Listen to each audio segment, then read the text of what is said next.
Episode 11 of The Beardcaster. My name is Scott Sakura, and I am The Beardcaster.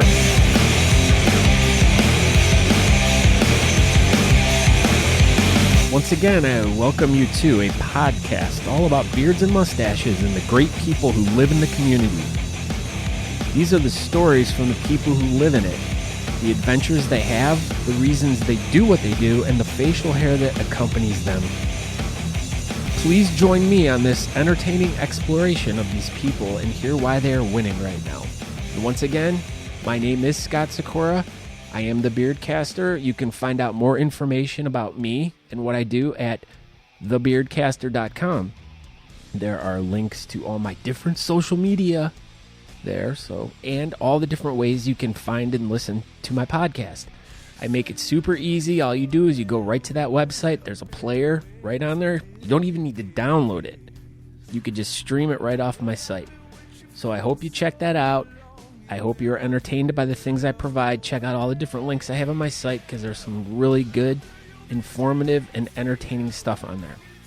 I'm going to get right into this interview I did, but first of all, I want to apologize to everyone that the tens of thousands of people that were looking to download my last episode. I want to apologize for missing it last week. I had a couple interviews fall through, and then baseball season started. And if anyone's ever coached Little League Baseball, they know it can be very time-consuming. It takes a lot of my time up, but it's a very enjoyable thing to do with my son, and I wouldn't pass it up for anything in the world. And then on top of that, I've been planning the 5th annual Great Lakes Regional Beard and Mustache Championship, which is going to be held in Cleveland on July 30th at the Cleveland Agora. I'll have links to all this stuff in the show notes, so you can check all that out when you're done listening to the when you're done listening to the interview. And yeah, I mean, pretty standard stuff. So let's dive right into my interview with Anthony. I figured since I missed last week's post and interview, I figured why not make this a supersized one? So this interview clocks in at a little over an hour, so I'm trying to chop down on the end and the beginning so we can get right to it. This interview is with one of the most amazing guys I've ever met, and who I met because of my beard through the whole bearding community. His name's Anthony Fonts. He's from Youngstown, Ohio, part of the Rust Belt Whiskerr Society, and you can find him on all of his different social media under Bearding Ain't Easy. Now, everyone should probably know who Anthony is. If they see a picture of him, you've probably seen a picture of him. So this is a really awesome interview. I'm glad I got to meet with him. He's a really awesome guy, like I said, good friend. And if it wasn't for my beard, I wouldn't have met him, and we wouldn't have grown a friendship and got to spend, good times together. So we get to run into each other a lot, and I greatly appreciate that because he's a good guy. So I want you to check out this awesome interview. Like I said, there's going to be a lot of show notes, so you can check all that stuff out. So without further ado, here we go with Anthony and action. Like I said, we'll just casual conversation, anything you want to talk about for the most part. Just bring it up, talk about it. I don't have to give my social security number, do I? No, you do not.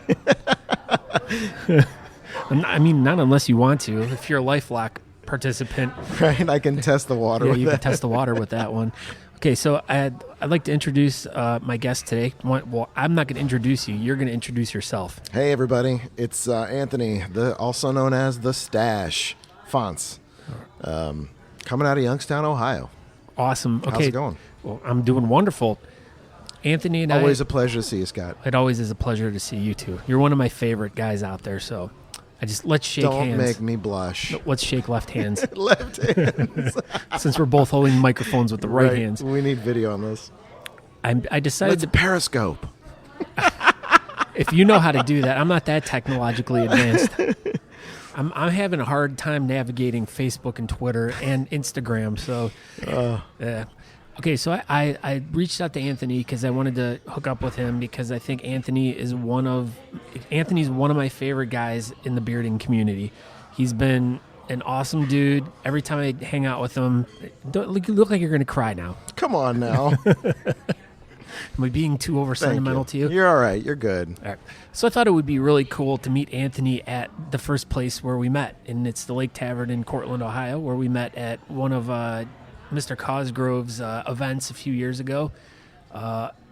And so I figured, what a perfect place for Anthony and I to meet, because it takes us back, I think, 3 or 4 years. I think we've been talking for, the past 2 hours. Yeah, right. And I said, I'm like, shit. I'm like, we should have been recording all of this. But once again, we can go back over a lot of things that we talked about. But I wanted to kind of connect with Anthony and talk to him about things that are going on in our lives and, just off the record stuff. So, but regardless of that, the reason why I wanted to sit and talk with Anthony, number one, I said he was one of my favorite dudes out there, but he's got a really sweet event that's coming up in the next few weeks, and I wanted to talk to him about that. And I also wanted to kind of get behind the Wings of Destiny story and get back to where it all started with him and how he's gotten to where he's gotten, and kind of find out why he's here and where has his beard taken him. So let's go back to day one. Okay, you're born. Day one. Actually, the doctor told my mom, and my mom was telling me this just earlier today. The doctor told her that I was sitting Indian style and I wasn't coming out. So to say I'm a little bit stubborn and set in my ways might be one thing. But yeah, so I was a C-section baby. Are we getting too graphic? Can we say C-section? No, you can go all the way. Okay, maybe it might have even been a D-section. I don't know. And to go with the more political correctness, you were not Indian style. You were Native American style. I was Native American style, sans feather. Yeah. Sans feather. Okay, so you were coming out Native American style. I was coming out. Was that my coming out Native American style party? I don't know. Anyway. Well, all right. We're good. Okay, so that was way back. Okay, so let's fast forward. Okay, this was pre-beard. In the womb, I'm almost fairly certain. I mean, Right. I had some peach fuzz pretty much from middle school on, but I'm pretty sure when I was born, unless it fell out, I was, So you were an early grower. Right, yeah. You can see like a dusting of like not just the light peach fuzz, but like the dark peach fuzz. So it always looked kind of funny. Well, you have dark hair, that's why. Well, right. So I don't know. I don't think that's ever. Well, I know where the stash came from, but it's just kind of funny that I always did have that little stash. Now, what's your ethnic heritage? So I am about 75% Italian, Southern Italian. We're right on the boot, right on the toe. Oh. And Portuguese, about 25% Portuguese. Oh, Christopher Columbus was Portuguese. Yeah. In fact, my cousins look just like the pictures of Christopher Columbus, believe it or not. Oh, that's It's eerily, yeah. And I think that's where the wavy hair, when my hair was longer, it was very wavy. Oh, that's cool. Like kinkily curly. Kinkily, is that a word? It's still, your latest Throwback Thursday picture, that was on Facebook this past week. Your hair was very interesting. You looked like an old 80s sitcom, like cop or something in that picture. That's it, man.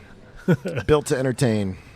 All right, so you said middle school. You were Okay, so middle school. I did some time in the local Catholic school. That was good. I sold a bunch of candy back then on the playground, which was kind of like you'd almost get some paddle time for that. But luckily, I made it out unscathed, so that was good.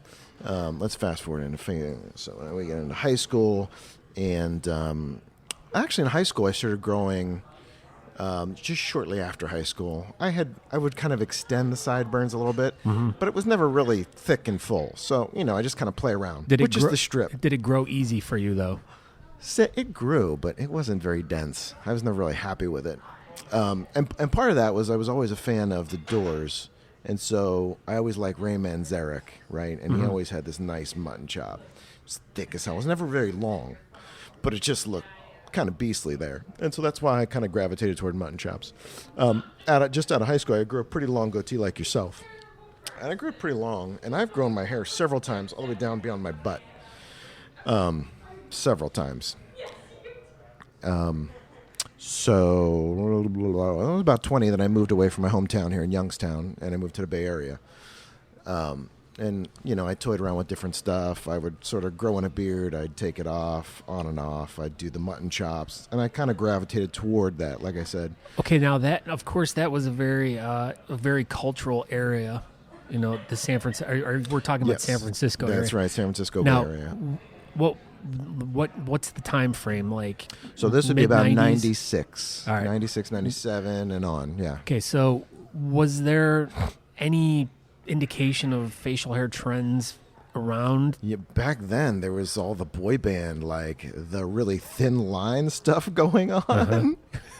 I wasn't doing that, but that's kind of what was popular. That seemed, you're not the first in fact, I think you're probably the third or fourth person I've talked to about that thin line beard. Yeah. Now, this could be a whole nother podcast in itself, just discovering where that beard came from. Yeah. I think you're from like 98 Degrees, and I don't even know all the different bands of that I time. call it the Mark Tremonti from Creed, because I think that he had that.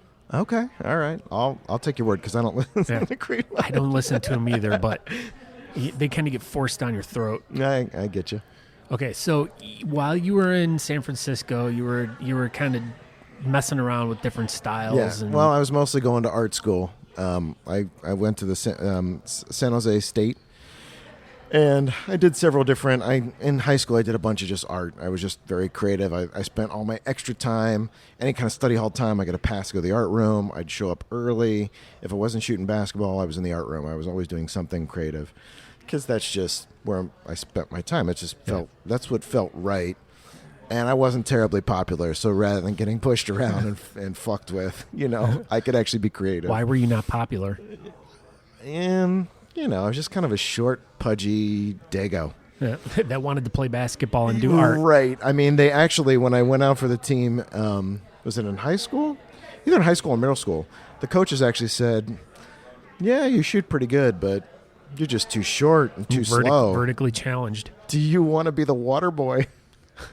And I just looked up and I shook my head and I just walked away. Would you like but I kept some playing quality basketball. H2O? Right. And so, flashbacks of Waterboy from Adam Sandler's come to mind. Anyway, I kept playing basketball just because I love playing basketball. I actually patented a pretty good hook shot because I was so short be able to make a basket over the tall guys. You had to position your body between the guy and the basket. So I was always pretty short. In fact, I had problems with my knees, something called Osgood slaughter, where my bones just started growing too fast because I wasn't growing for a long time, and my knees, it was just stretching everything too fast. So there was a lot of aches and pains there. And that stopped, I want to say, sometime in my 20s. So I got to be about 5'9". That's about it. Uh-huh. And I had like a growth spurt real late.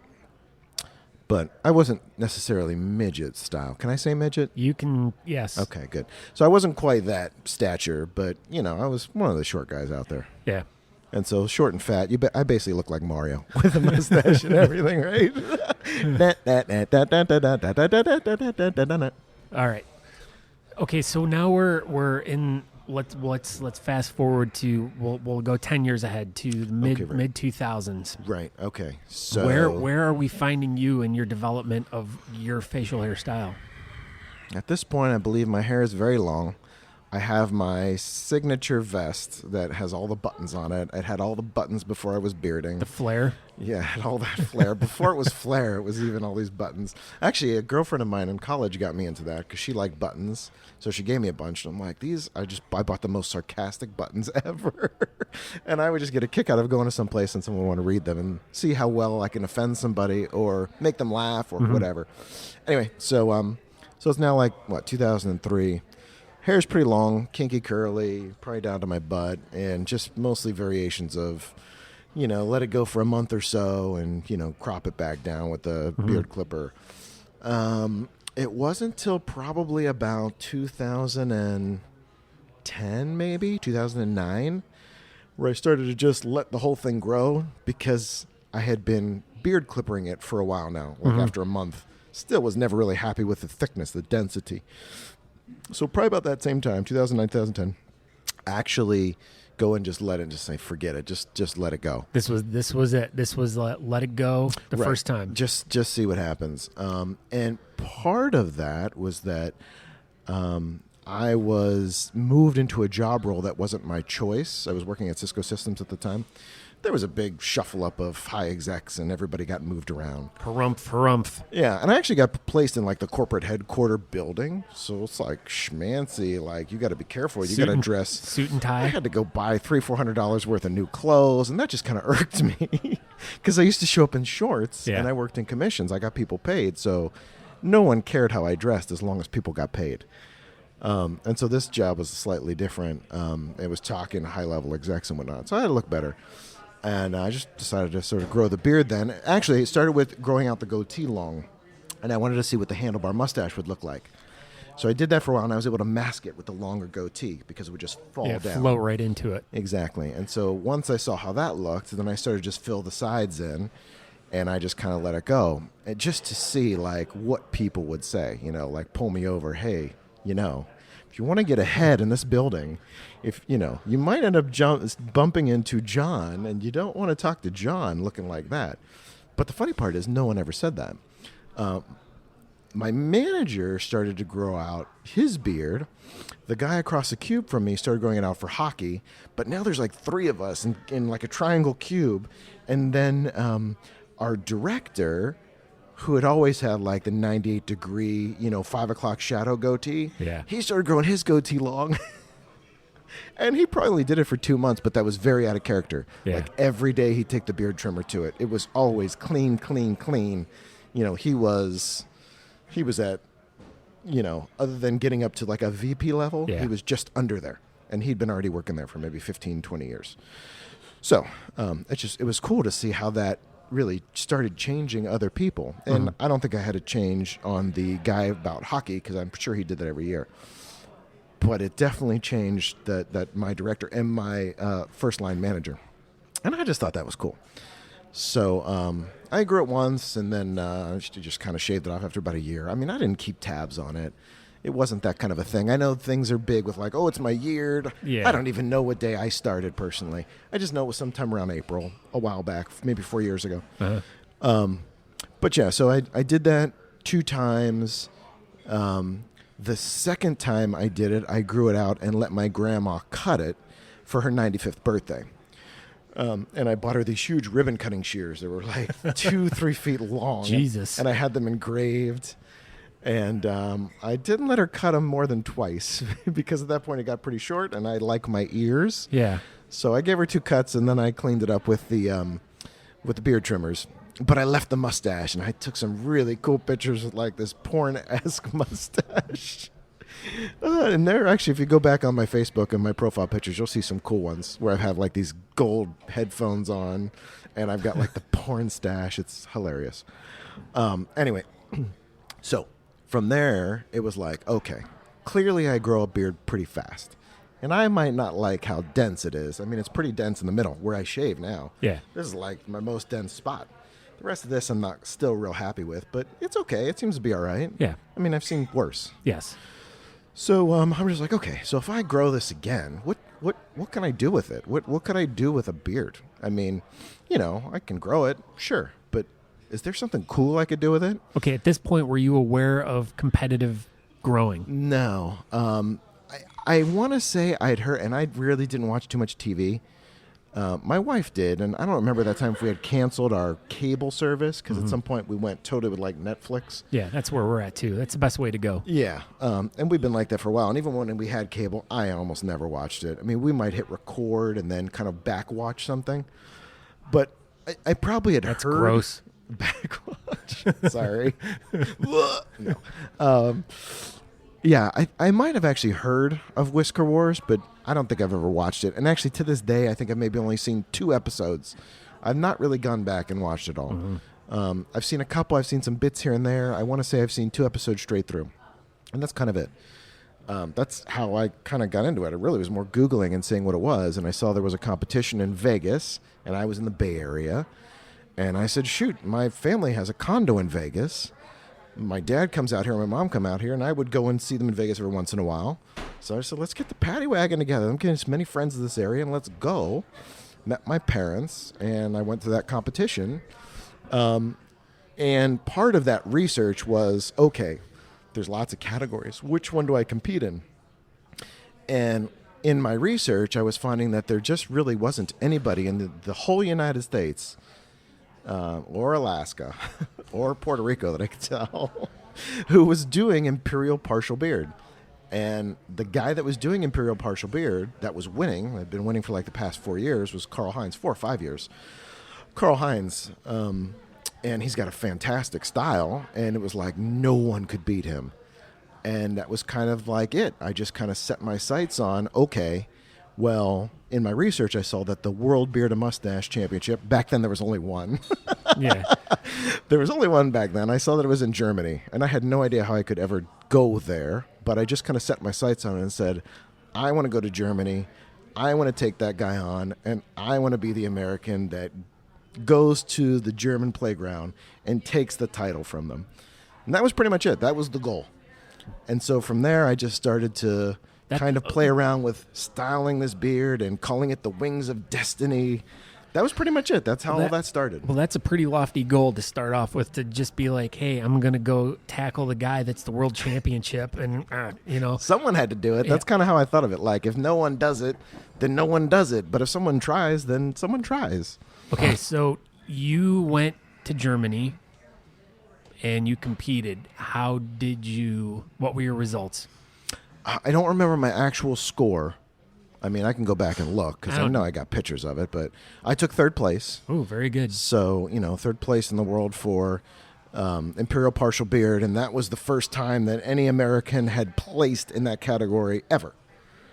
So, that's a little bit of beard history for you. Well, that's huge. And when I think it's huge. And to come out of the gates with that on your resume. Yeah.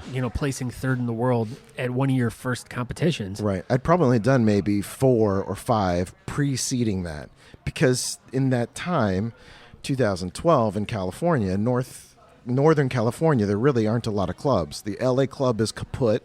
There was no Arizona club. The Bay Area club was kaput. So there was Sacramento. And they're way bigger now than they were before. I mean, their club was always big, but their competition wasn't as big. Their first competition was in Davis, and then it went to Folsom, and now it's in Sacramento proper, and in a really, really cool train museum. So, I mean, they have a fantastic event now, but back in the day, it was, it was starting up. And Portland was quite far, and Seattle was quite far. Those are the only other gigs out there, really. So if you wanted to beard, you really had to travel far to do it. All right. In the meantime, okay, you competed at the Worlds, and then you find yourself back in Ohio. You move back to Ohio. That's right. And, I mean, literally this was weeks after you get back, if I remember correctly. It was pretty much, I want to say, less than a month after I came back, a World Beard Champion. And that's where you and I crossed paths. And the story goes is there was this event at the Lake Tavern where we're at, again, in Cortland, and I catch wind that this guy Anthony's going to be at this competition, and this is one of my first ones too for just starting out as well. I mean, you and I obviously started out probably at the same time. I had done a couple that year, and so this one's coming up. We're all excited about it, and then I'm like, oh, Anthony's going to be there. I'm like, number one, I'm like, that's awesome. I get to meet a guy who's like a world. I mean, you competed at Worlds. I mean, whether you placed anything, you still went, and you did something that a lot of us want to do. Yeah. So that was cool to be able to meet that guy. But you placed third, so now you're in like the record books of history. So beard history. Yeah. It's different from regular history, but it's still out there. Yes. Yeah, for us guys.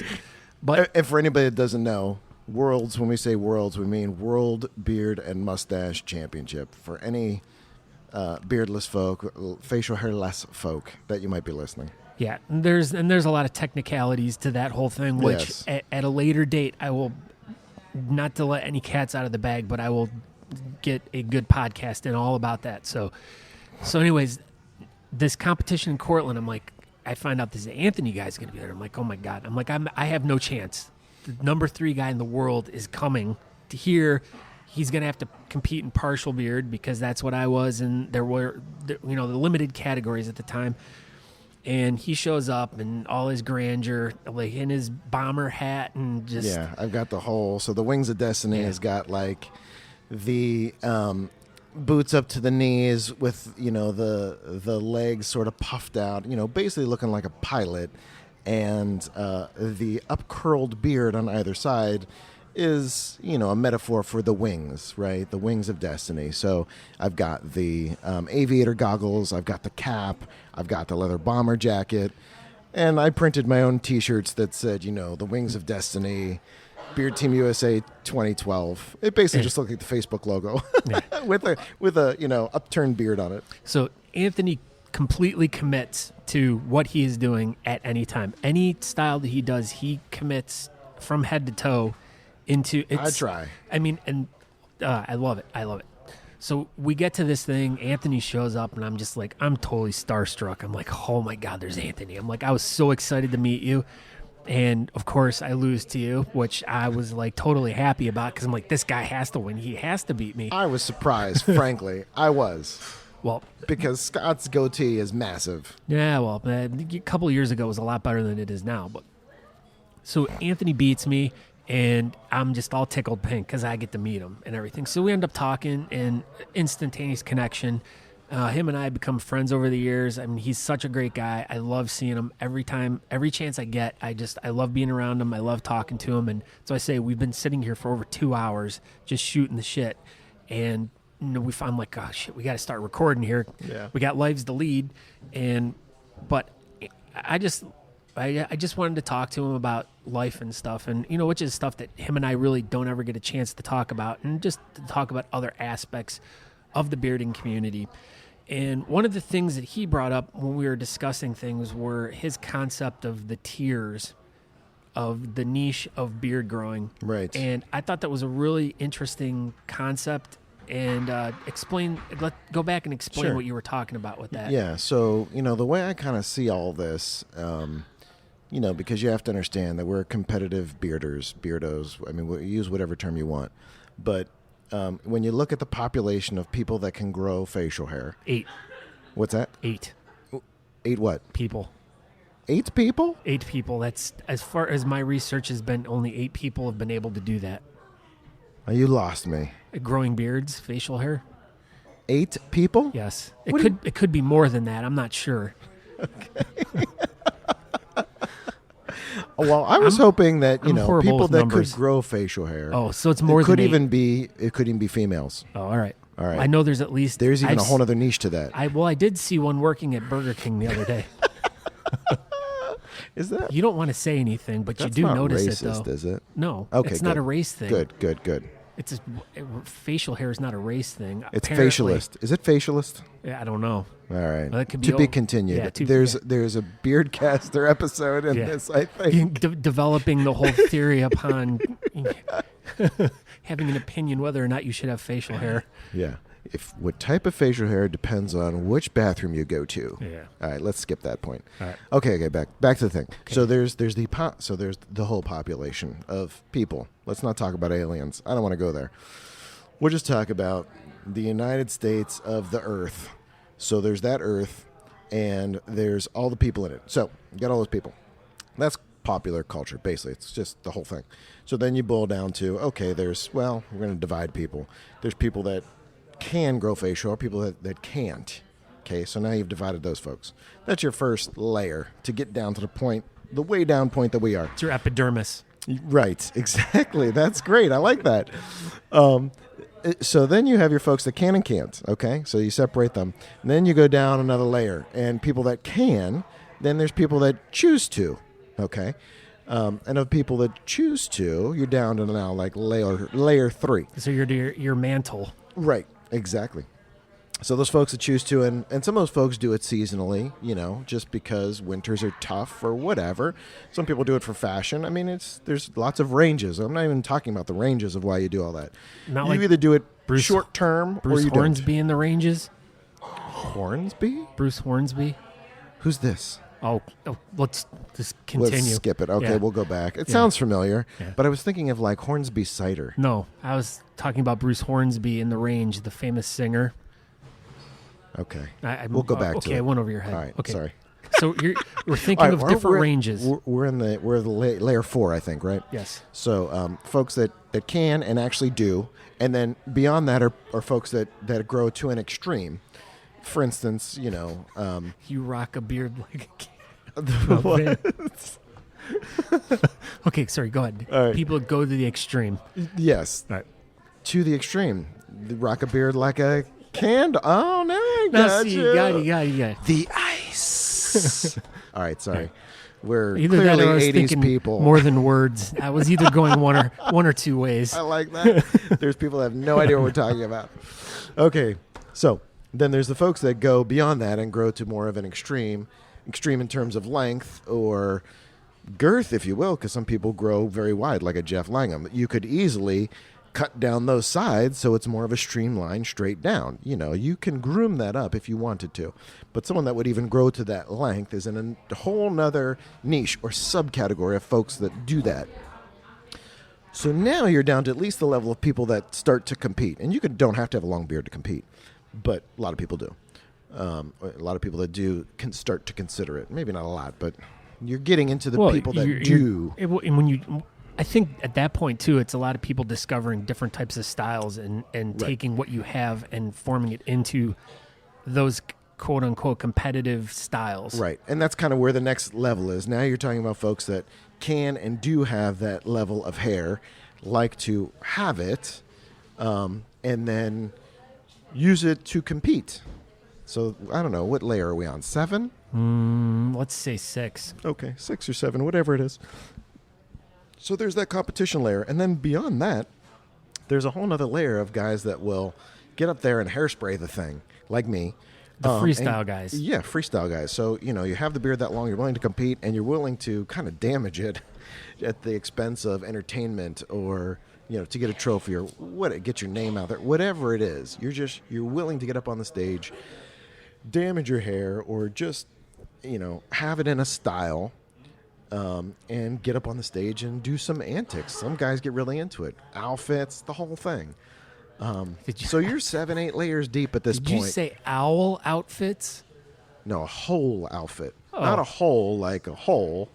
Not like the girl band Hole. Okay. No. No, I thought you said owl outfits, like OWLOUTFITS.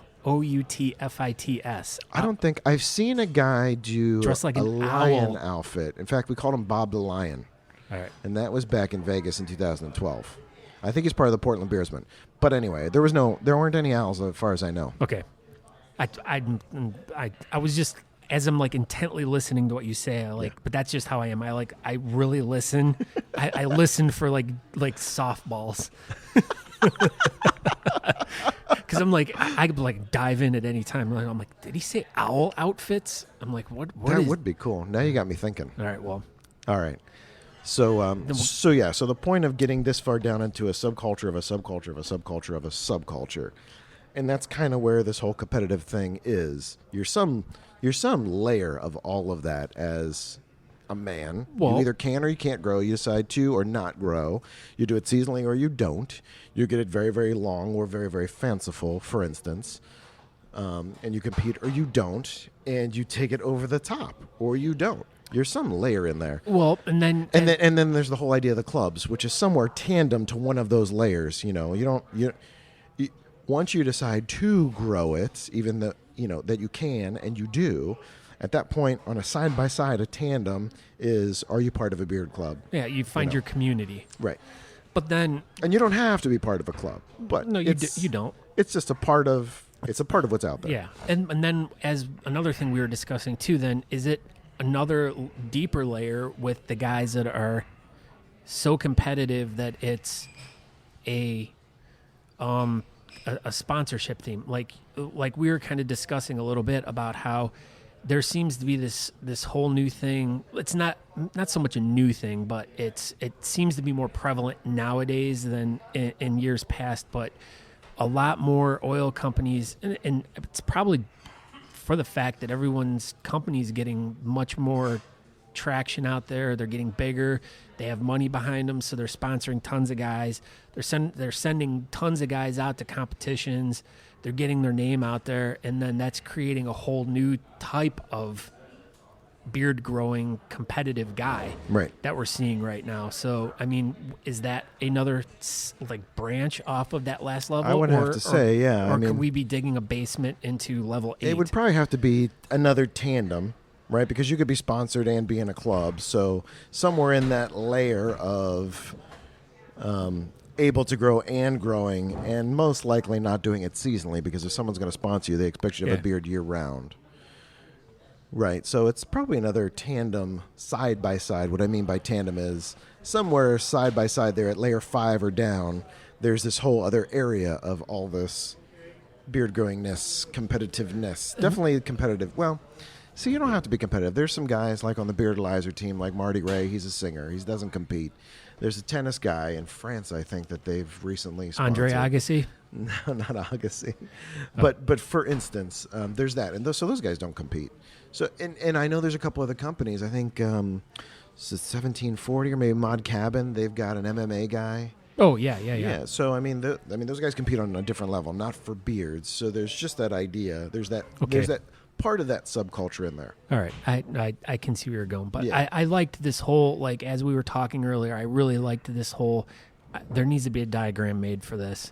Right. I mean, and I'm sure it's like that history of metal chart where it starts off with, you know, bands like Black Sabbath and AC/DC, and then there are all these branches of the tree comes off, and it's the same. And at the bottom, the Butthole Surfers. Yeah. of one branch of the tree. You know. I like to say that because a band me and my buddies had a long time ago. We were reviewed one time in a local San Jose music magazine, and they said we were a cross between really, really old Butthole Surfers and who was the other band? Anyway, it was very touching. Morbid Angel? No, it wasn't Morbid Angel. We called ourselves Surf Punk Goth. If you could think of that. That is interesting. Yeah, we had a really good hit called the Tourette's Love Song. Just think about that for a minute.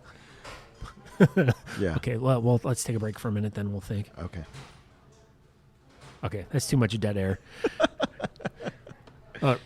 Okay, so, but I really enjoyed, like, you know, discussing that. You know, it was really a different way to look at it, because I never really thought of it that way. Like, you know, I just look at it like you either grow or you don't grow, and if you do grow, then you decide to compete, and if you compete, you get into that whole world. But I never really looked at it in that aspect, and I mean, it's a really interesting way to look at it. It'd be so cool to put numbers on all those layers. Yeah, just to see how you dwindling you did small 1, it 2, gets. 3, 4, 5, 6, Yes, 7, 8. how small you did it all put is. numbers on them.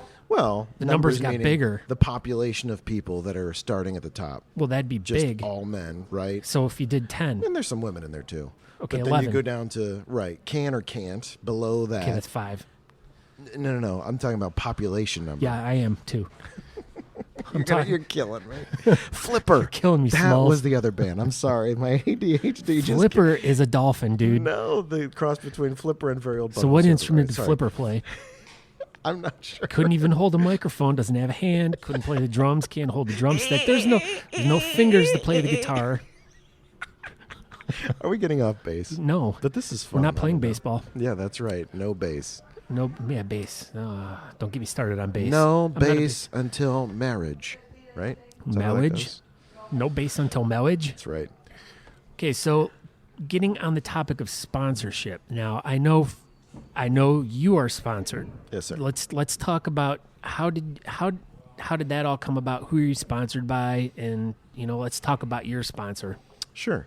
I'm sponsored by a company called Beardalizer, and they've been out for, I don't know, maybe 2 years now? Seems like about that long. And they kind of put a team together of some high-profile guys that have competed. What is Beardalizer? Oh, I'm sorry. Yeah, so Beardalizer, good point. Thank you. They have beard care from shampoo, beard shampoo, to beard wax, to a whole range of beard oils, as well as a supplement that you can take to strengthen your hair, basically your beard. Like a biotin infused vitamin. There you are. I'm assuming. Yes, sir. All right, cool. Yeah. And I've been probably taking it for about a year now. And, I've seen results. I've talked to other people that were skeptical, and I was able to get them to try it, and they've had good results. But, everything's different, person to person. Yeah. What might work for me might not work for you. The point is I think it's a good product. I think they give you a large quantity at a good price, which I think is very cool, because some folks charge an arm and a leg for an ounce or less. So, they've been very nice to me. So I have yet to see a company actually charge an arm and a leg for a product. Usually they charge like my money. You haven't seen an arm and a leg? No. I see your 2 arms. I don't see your legs. They're under the table. My legs are missing. Oh. It was before I was sponsored. I was trying to buy some beard oil. 1.5 ounce glass of beard oil. Wow. It's not a glass, is it? It's a bottle. Well, yeah, glass bottle. It is. You can only put it in the glass bottle because if you put it in an aluminum, I've learned a lot. If you put it in an aluminum bottle, it'll change the composition of the oils. But here's the thing: it was really good, and so I don't need my legs that much. All right. So you traded your legs in for Beardalizer. That was before that. Oh, okay. Sorry. They're giving you prosthetics now. Anyway, Okay, I still have my legs. So you're on a team with a few other guys with Beardalizer. Yeah. Who? Okay. Let's name drop. There's Petey Cash. There is Joe Reagan. There's myself. There's Jeff Langham. Marty Ray. Let's think who else. Charles O.U. Not sure how to pronounce his name because he's French. Oui. Yeah, maybe O.E.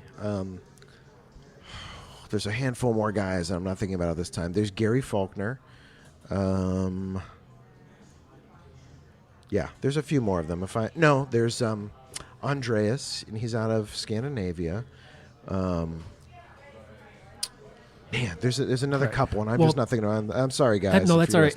In my show notes, when you guys are done listening to this, there'll be a link to the Beardalizer website, so you can do more research into who they're all sponsored. This isn't a commercial, so I didn't write down everybody's name, and I don't have the exact date the company started. No, and we're just talking about this. I didn't mean to put you on the spot. No worries, man. But I just wanted to kind of get a little history about your sponsorship with them, and what it is that you do for them, and so on and so forth. So I just, because I'm there, like I said, it's the new, it seems to be the new big trend that's going on right now is a lot of sponsorships from oil companies. And you definitely, even if it's been 2 years ago, you were definitely one of the first guys, at least that I know, that we're getting into this whole sponsorship thing, getting sponsored by an oil company or whatever. I think it's only been a year for me, actually. Oh. Yeah. But anyway. But I think the first time I saw anybody get a sponsorship, and it wasn't really guys that went to 2012. Well, yeah, it was. Guys that went to the Worlds in 2012 in Germany, they some of them were wearing like Dreambeard shirts. So, I don't know if they partially... I don't know. I didn't ask a lot of questions, but it seems like maybe that company was doing something early on in terms of early on. Yeah, if you will, 2012, which seems pretty early, right? Yeah. Most of the oil companies started about 2012. A few started before then. Yeah. But 2012 was a big year, I'd say, for some of the earlier on makers of this. Yeah, it definitely sweet juice. Yeah, it definitely seems within the past 2 years where the oil companies have really exploded. I'd say. It's pretty insane. Okay, so now what is it that, you obviously, part of your thing with the sponsorship is you need to promote them via all your different social media stuff. Yep. When you go to events, I'm assuming, what do they expect from you? They ask actually very little. They just ask that we represent them well. There isn't really a requirement that we're constantly wearing the garb or constantly touting all the products. They're very appreciative anytime that we do something through our social media. It's not like we get patted on the back. It's just like, you might see that you get retweeted or whatever. If you support them, they support you. Well, as any company, I'm sure they want to work with guys that they know are outstanding individuals in the scene, and they're not going to want to have some drunken Joe Schmo who's tweeting dumb shit all the time. Or causing a ruckus, Yeah. or just being dramatic at a beard competition. Can you explain this ruckus? Ruckus? Yeah, can you explain it to me? Which ruckus? No, not right. You. Oh, Jeez, yeah. man. If you're causing trouble. Oh, okay. That's where you were going with that. Yes. All right. Oh, we're not talking about 80s bands, are we again? No, I was just talking about No, we were talking about 90s famous bands. music or famous movie quotes from The Breakfast Club. Oh, there was a ruckus, sir. I got you. Oh, man, I love that movie. It's Sunday. I got you. It's Sunday fun day. I got you. All right, anyway. Okay, so we don't want, being a company, we don't want to have guys that are causing a ruckus or, being disrespectful. They want to have good, wholesome guys who have good images out there promoting their products. So, Yeah. I mean, if that's what you're doing, then that's awesome. And that's pretty much what anybody, I think, expects, right? Yeah. That you represent them well. Unless- and that really, I mean, there's never been any clear-cut stipulation. You do or don't do this. Really, there hasn't been. And I wear the shirts kind of whenever. I'm not the selfie type of guy. I never really was. I don't post a lot of selfies. It's because you I have know some everyone guys else do them for you. Here, here's my camera. Take my picture. And I'm not the guy that gets in all the pictures either. Like, I'm desperate to get in every picture. So, I'm not always popping up, oh, yeah, there he is again with that, with supporting whoever. I mean, I like to think of a picture like when I do my beard, I feel like it's kind of like a bit of a work of art. So when I get it done and it's done just the way I like it, then I like to set up light if I can, or set the right backdrop so that it pops. The sign behind me is not very good, but, a wall like this or these lines could help make the thing pop. So that's how I think of it. So, I like to get the right shirt for it or whatever. That's how I do it. The head to toe design. It's the all encompassing look. Right. Now, this is where we start going into once again another. I don't even know how to another side tangent of something that I feel that you've also been at the forefront of, and that's the self promotion and marketing of not only yourself but your specific designs that have been directed towards corporate companies. And it's definitely an untouched market, an untouched idea, and you're the only guy doing it. And I still have yet to see anyone. I mean, you've been doing it since I've known you. I mean, the first one you had was that I remember off the top of my head, which I could be completely wrong, is the Nike swoosh one. And I mean, that in itself was I just still remember when you did that, the mustache with the matching Nike swoosh beard, and the shirt, and then you were wearing the tennis outfit, right? Yeah. Tennis player outfit. Yeah.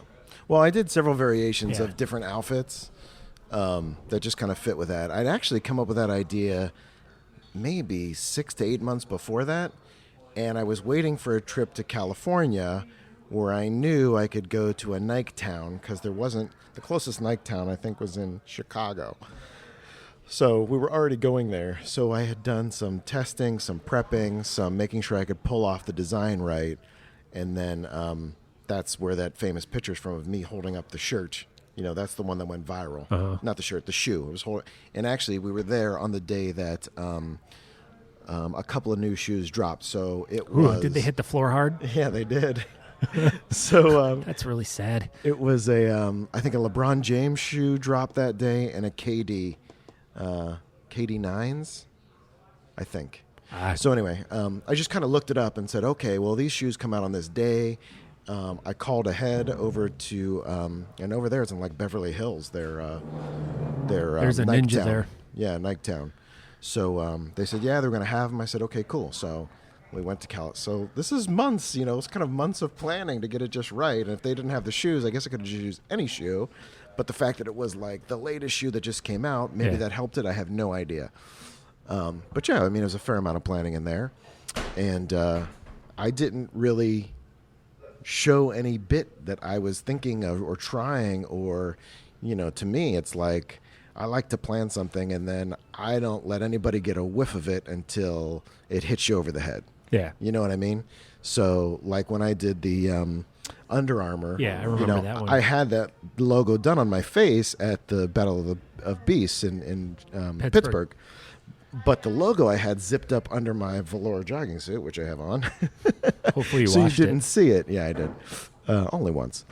So you didn't really see it. So if you didn't know what you were looking for, you didn't quite know it was there.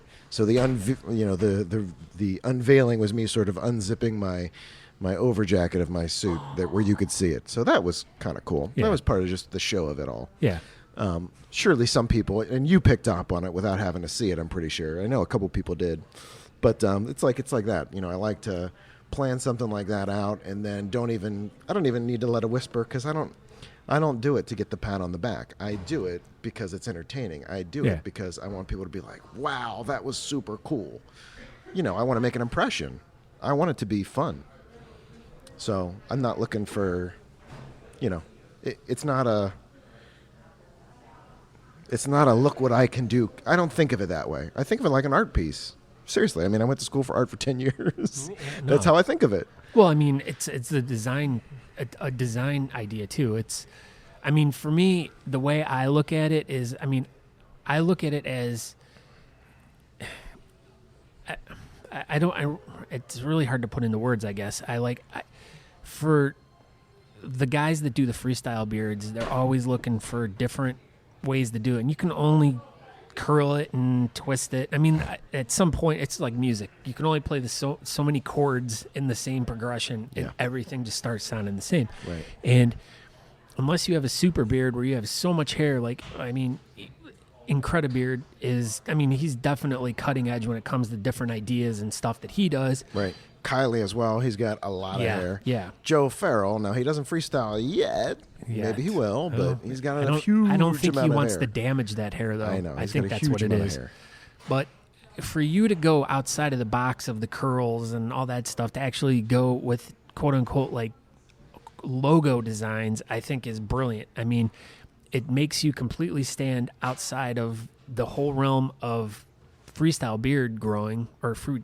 You don't grow a freestyle beard, but freestyle beard design shaping. Yeah, and it's a whole different way to shed light on the actual bearding community when you're doing a design like that, and then you actually get in front of a completely different crowd of people. Right. Now you're in front of a Nike crowd with a Nike swoosh beard, so now these people that a bunch of sneakerheads, right? Yeah, that have no idea about guys with beards, and they see you and they're like, "Holy shit, look at this! This is," and then that might get them interested. So, and that's exactly what I go for, like those different layers I talked about in terms of where we're at doing this competitive beard stuff, and so you're making fanciful shapes. I like to bring that. I like to bubble that back up to the top, to expose it back to popular culture, if you will. And not that it's going to overtake popular culture.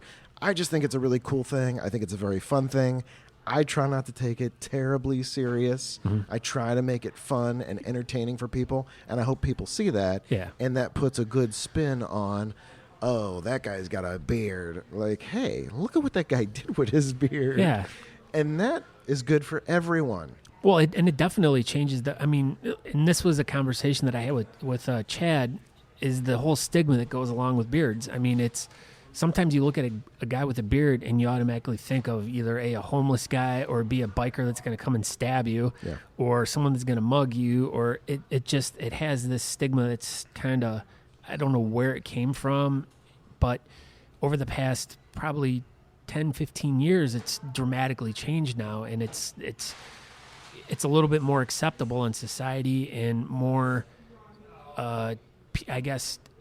people in acceptable positions who have beards have kind of shed light on, well, it's not a dark thing, it's not a evil thing, it's not a bad thing, and good people do have beards, and then especially too with all these guys that get together in all these clubs and do all these really great charity events and stuff, then that opens a lot of other people's eyes.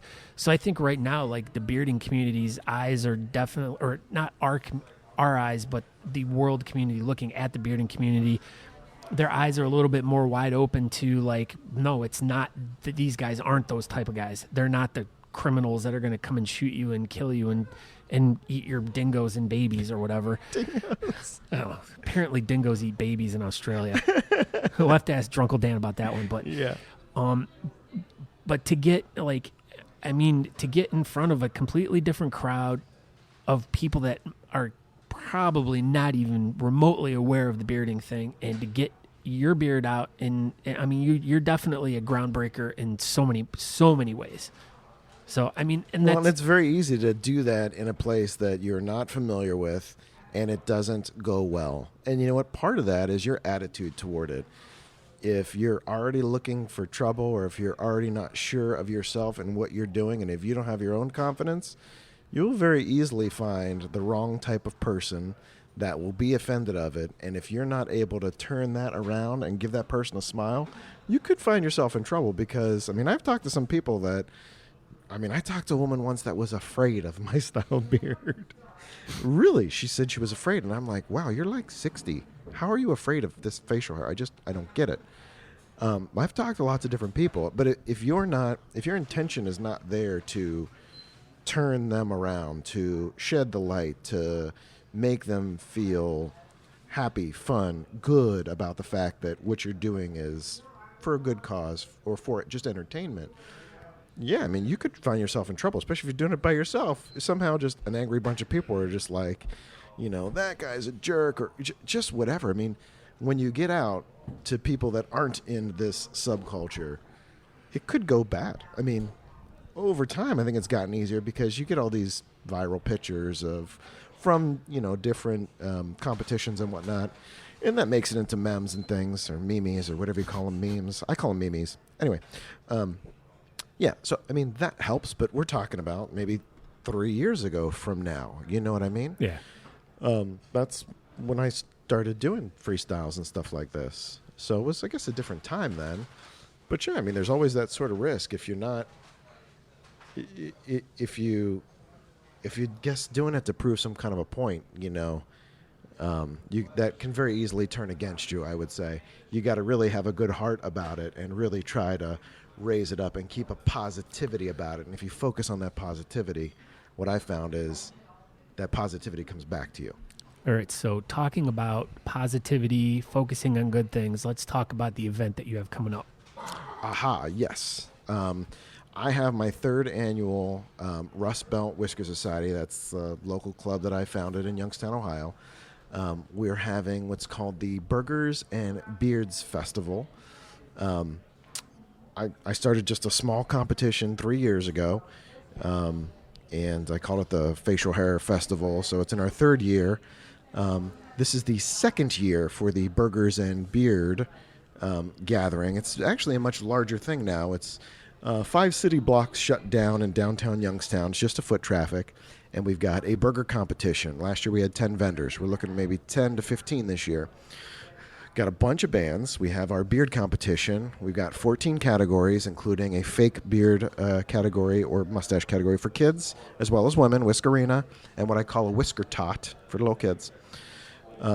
And then this year I've added a couple of fun ones, like a cookie eating contest, try to keep your beard clean or get it as dirty as you can with a cookie.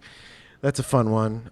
Longest eyebrow hair, because everybody's always has that one long eyebrow hair. So you might have to pluck it to compete. It just depends on how well we can measure it. And best unibrow. So this is stuff any barefaced mortal can have fun with if they want to. So we're looking to do that as well. So again, it's like a 2-day festival. The competitions this year are going to be on June 4th, on the Saturday.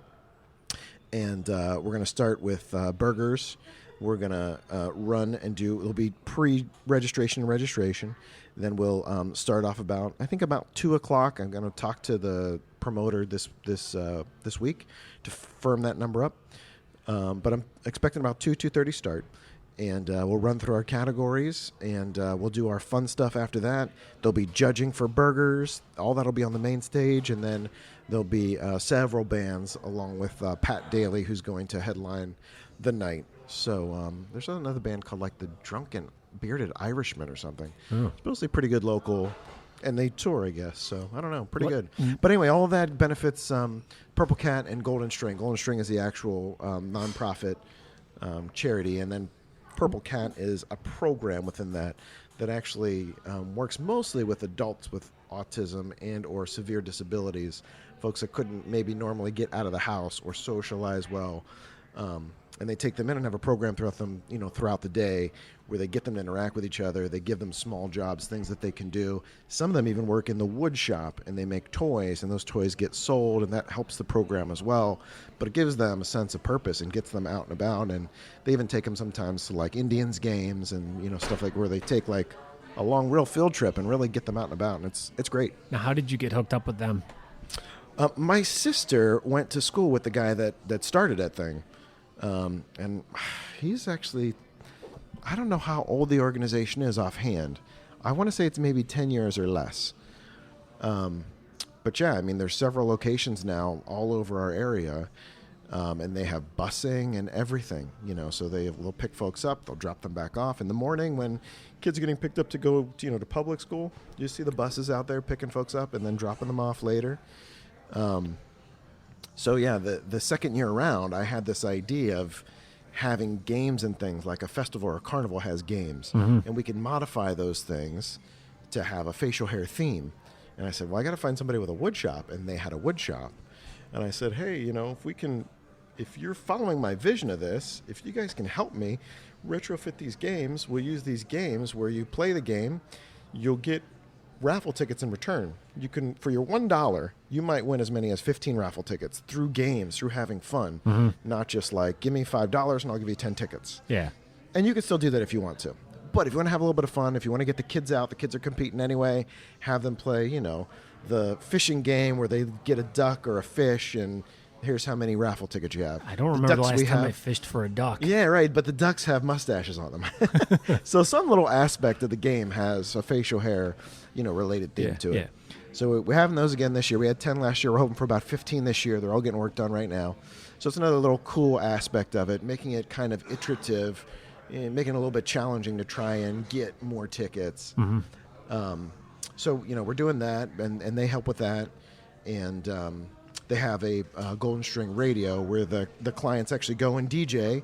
They can have sets. They can do a little bit of talking. They can play their whatever music they want to play. And we try to incorporate the records into the trophies every year, scratched up records that they can't use anymore. Yeah. So that's another cool aspect. And we're trying to work in some of the clients actually on site doing some live their radio shows, basically. I'm not sure if they'll broadcast in the premises or only on radio, but we're trying to get them on hand so that they're actually partaking, which is cool. Cool. Is there any websites that we can go check that stuff out on? There is a website getting put together now, but it was put on the back burner, so we'll probably focus on it after this is all said and done. Is there a Facebook page? Yeah, there is. So if you look up Burgers and Beards Fest or Festival, there'll be a couple of them that pop up. One is like the business page of it. Yeah. So we don't post much on that. But one is the overall festival. All right. Okay. And then one will say RBWS, which means Rust Belt Whiskerr Society. That's the one that I'm primarily posting to. All right. I'm kind of dual posting because we have two different ones. All right. I will. What I will do is, once again in the show notes, I will put the proper link to the correct website there that you can go check out. So. Yeah, because we're kind of partnered with this burger festival, right? And there's a classic car show as well. The guys from Fat and Furious, Rolling Thunder, who are local guys, have a TV show. They're judging a car competition over there. So it's kind of like this really big festival thing that we're one piece of. So anyway, yeah, follow the links and check it out. I'll put links to all of that stuff. That so if you and your family decide that you want to go down there for the weekend, I believe Anthony set up some hotel rates as well, too. Yes. So if you do decide, if you're coming from out of the area and you are looking for a place to stay, there'll be links to, I'll also include the links to the hotels and stuff that Anthony made deals with, so you can get your special deals for the weekend.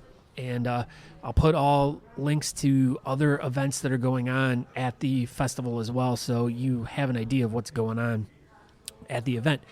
Now, what about your personal websites and stuff? I mean, you're definitely get out there and promote yourself kind of guy. You're always posting stuff. You're always on the top of my feed all the time.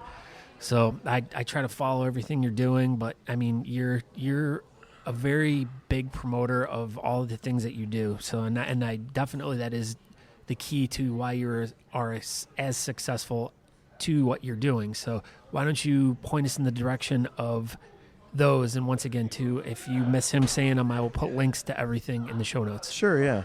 I don't really have a website. I actually own my domain. A lot of my social feeds are bearding ain't easy.